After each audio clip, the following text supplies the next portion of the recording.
Milesian Historical Society presents a brief history of contemporary Griffondale. Good day. I am Curator Olivina Buress Luckchilde, and I will be your hostess for this production. In this series, we will explore the events preceding the Griffondale conflict. Specifically, we will be following the perspective of a family integral to and with first-hand accounts of said events. Who might this family be? Well, it is none other than the von Rochts. Let's begin with Aeleanor von Rocht, a 21-year-old, half Rioni, half Stiltsgardian necroconic practitioner. Aeleanor's mother was a snow elf who died while exploring a dungeon when Aeleanor was just 5 years old. Aeleanor's father, Solomon von Rocht, was a Stiltsgardian noble and arcane investigator to the Duke of Griffondale at the time. In her memoirs, Aeleanor states that after she became sanctioned at Pinnacle Academy, she began apprenticing under her father and helping him with his arcane investigations. One such mission they embarked upon was to be guards at the Amerian Countess's going-away party for the Marquis, who, at the time, was about to leave to enlist in the Siren War. She states that their objective was vague, being told their enemy could be any number of antagonists to the Colleys. So as a safety precaution, Aeleanor went undercover as a traveling cheese merchant by the name of Aeleanor Rodicelli. I believe we have the translation wrong. Is that... Oh, she really went by that name. Okay. Aeleanor went undercover as a traveling cheese merchant named Aeleanor Rodicelli. And her eidolon, known at the time as Bones, was disguised as her escort. She also mentions in her memoirs that at the time, her and her father's relationship was tense. He had shown her something, or rather done something so extreme that it shook the very foundations of her understanding of the world. It did not help that this was the first public mission she'd done since her childhood friend Peter had died 6 months prior during another investigation. Nevertheless, her father and her decided to show up at the party at different times, with him arriving first and her arriving later with Bones and Crystal, Solomon's eidolon. After arriving, she positioned her familiar, whom she lovingly referred to as Lady Mischief, in the rafters to get an aerial view of the party. Then, to blend in, she asked her eidolon to dance. Aeleanor goes on to describe the scene that preceded her order by saying, and I quote, "Bones, being the atrociously flamboyant skeleton that he is, takes an inch and flings me 1,000 miles. All eyes were on us as he commanded the attention of the room with his carefully disguised body. He even made me look like a better dancer, somehow." The dancing caught the attention of not only the entire party, but the Marquis as well. He quickly invited this Aeleanor Rodicelli to his inner circle, where she notes a good friend, and in fact, the person who helped her compose her disguise awaited, Cesario de Rusuviaci, an underhouse to the Famiglia Countess, owner of farmlands in the Paradiso Valley, as well as the local drug dealer. Aeleanor was unable to express her elated and eternal gratitude to the Festarian for giving her an alias that directly translated to Mistress of Cheese. So she simply gave him a passing hug and decided to speak with him later about it. She goes on to describe the Marquis, and from other accounts, we can confirm this portrayal to be accurate, as a captivating presence, but also a scoundrel. After some chatting with the Marquis, Aeleanor began to notice strange cloaked figures appearing in different corners of the room. Before she was able to do anything of note, however, they revealed spell scrolls and teleported what we can assume they saw as the 3 greatest threats in the room, one of those threats being Aeleanor's father. Of all the enemies that could possibly attack, the Rioni were the last ones Aeleanor expected, and once the Rioni had disposed of the known threats, they began slaughtering innocent citizens. Aeleanor during this time sprung into action to protect the Marquis, but was unable to get to him in time before a grotesque, almost translucent creature in the shape of a massive demonic wolf, which she says they called Ryko, leapt from within the wall and pinned the Marquis with its tentacle-like limbs. While she didn't recognize it at the time, she recalls they resembled ghost strings. The tentacle-like ghost strings tore into the Marquis's arms. At this point, she gave the order to Bones to engage the enemy. Bones used the opportunity to enlarge himself in an attempt to capture the enemy's attention. It unfortunately did not work.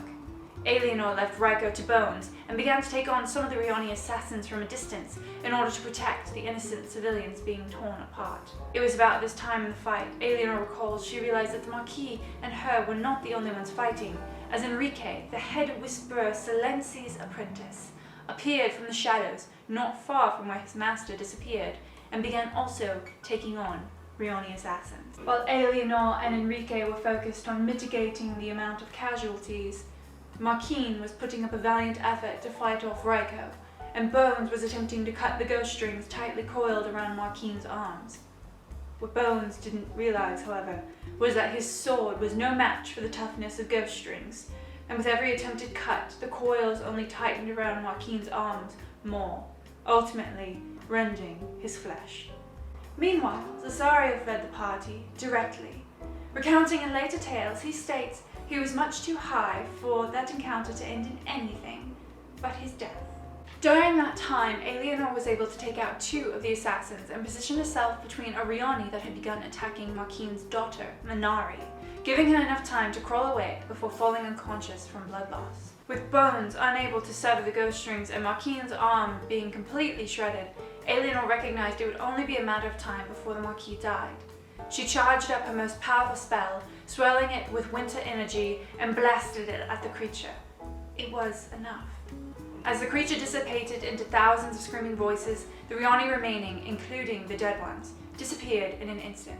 No doubt some contingency spell placed upon them before their attack. The aftermath is described in many onlookers' accounts as though the middle of a battlefield had been dropped into a marble ballroom, and in fact, it was a bloody battlefield, with many dead and several severely injured. With Marquine awake again, no doubt an enhancement of one of the many drugs he probably took, Aeleanor turned her attention to his daughter, who did not look to be recovering. Now this next part, while insignificant to the Lady von Rocht at the time, would go on to change the fundamentals of spell technique for centuries. She mentions that she was able to convert a necroconic spell by changing a few runes to stabilize Minari. In other words, she used Necroconna to do something that only Anaconna could have done. To this day, researchers and master mages alike are unsure of how she was able to convert something so complex so quickly. Perhaps it was a secret her father taught her, perhaps it was an innate aptitude she possessed, or perhaps it is some other unknown factor that scholars have yet to discover. Either way, her actions that day saved Countess Minari's life. After stabilizing the Marquis's daughter, Aeleanor turned her attention to searching for her father, who had still yet to turn up. She used Mage Sight, or for those of less significant arcane prowess, Detect Magic, to try and locate any clues as to where he might have been sent. Aeleanor noted that there was definitely lingering convocation magic, as well as other magics mixed in the air. As her Mage Sight enhanced eyes fell upon Marquine and Silenzi, who had seemingly appeared from shadow unharmed, it revealed a void where the mana signatures should have been. At this point, her accounts become muddled, as from what we can gather, it seems she fell unconscious. She only remembered what happened afterward, when she woke safely at home the next morning, her father by her side, where he explained that she blacked out as a result of what was most likely trauma from what he showed her in the dream room. From historical archives of the time period, we can confirm that the dream room was a demiplane within the von Rocht's household that allowed the user to shape a fiction reality for others to interact with and witness, basically allowing them to manifest their thoughts or memories in a tangible way. They used this room for training and lessons. At the time, less than a handful of people knew about its existence. Nevertheless, Aeleanor goes on to describe what her father showed her only a few days before the Marquis's party. Some alien realm home to unique entities which we have since learned to classify as outsiders. Aeleanor mentions that her father speculated these entities were for some reason drawn to her, perhaps because of one of her 2 curses. One which she received on a mission after being bitten by a ghoul, the other she received after graduating from Pinnacle Academy. A ring. The ring. The very ring that cursed her, and the very ring that saved her from turning into a ghoul after being bitten by one. Earlier I mentioned Aeleanor von Rocht's mother died when she was but a child. Her mother died trying to recover the very ring Aeleanor was given. The ring that cursed her, but also saved her from the ghoul curse. The Lady von Rocht mentions that these curses, so early on in her life and career, helped her understand the dangers of unknown magics and helped shape her into the mage she ultimately became. This event, while seemingly not as important as other missions her father and her had embarked upon before, would serve to fuel a political war that would ultimately decide the fate of Griffondale.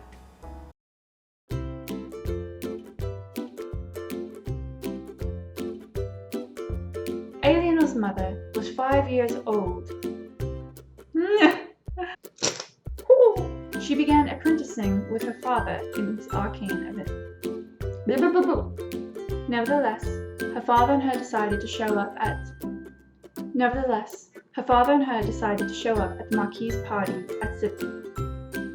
Nevertheless, her father and her decided to show up at the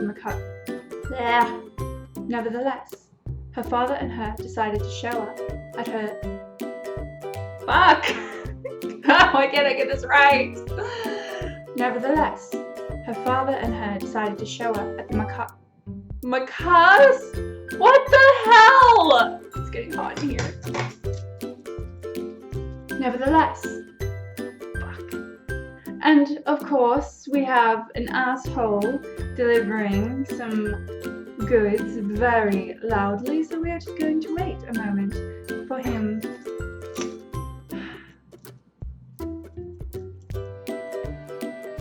Are you done being a loud prick? I believe he's finished. Let's continue. The filming. After arriving, she positioned her film familiar. Like, get in your head now. Get out of your head. Fuck! During this time, sprung into action. Fuck me. She noted that there was definitely lingering convocation magic, as well as other magics mixed into the air.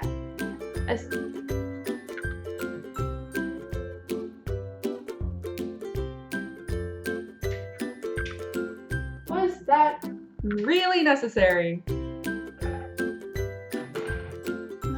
Shut up. As well as other magics, seemingly... it's getting hot.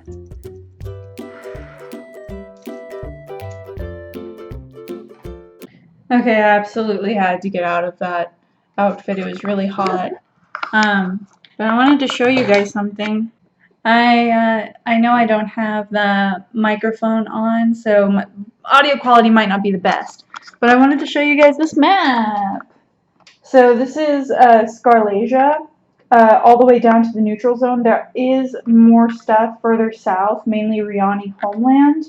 But for the purposes, we decided to only build what's currently relevant. So as you can see in the center of Scarlasia is Astalia. And if we zoom in here in the southern part of Astalia, you see Griffondale in between 2 mountains that are the terminus of the Bloomspire range, which leads into the Serpent's Spine, which is the border between Astalia, Kulmanahar, Duncan, and Mora. If you come over here to the northwest, you'll see Amestria and Corvos in the center. Basically, think of it like the Vatican, and that is where Pinnacle Academy is located, so that's where Aeleanor went to school. But yeah, I just thought I'd show you guys that because we're really proud of it. Jay drew the original map, which I basically blew up and transferred onto poster boards. Obviously, again, this is a very small section of the actual map he drew because this is just Scarlasia. We don't have Stiltgard in there, Emeria, the oceans with all the islands. We're missing a lot. So as time goes on and those countries become relevant and those regions become relevant, I will try to draw them and place the map behind us so you guys can have a reference. And about every fourth of an inch is equivalent to 50 miles. I tried to make it as to scale as possible. You can ask Jalen. It was painstaking. Um, so I can, put a ruler down and take a picture and post it on some of our social medias, so you guys can measure and see, like, oh wow, Corvos is like 1,800 miles from Griffondale, and that's like the equivalent of, driving from Dallas to New York, basically. So yeah, that's all I wanted to show you guys. I was just really proud of it.